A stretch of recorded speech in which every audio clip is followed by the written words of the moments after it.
Hey guys, in this video I'm going to show you how to quickly deposit money in IQ option using Skrill. If you find this video helpful, please consider to like this video and subscribe to my channel. In saying that, let's just jump straight into the video. Okay, so what we first need to do is head on over to the charts through iqoption.com/traderoom and sign into your account. Now from here we want to go ahead and click on that deposit button, so that green deposit button on the right, and now you want to make sure to top up your account, your real account, to do this. So click onto that button, and now it's going to show you payment method on this page. So from here we need to go ahead and look at other methods, and this is Skrill. So from here we need to choose your account currency if you're doing this for the first time.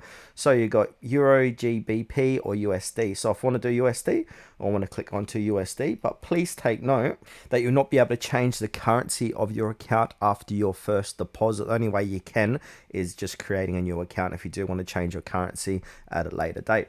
But from here, go ahead and click on to next, choose the amount of Skrill you can like. So we got presets from $50 to 10,000.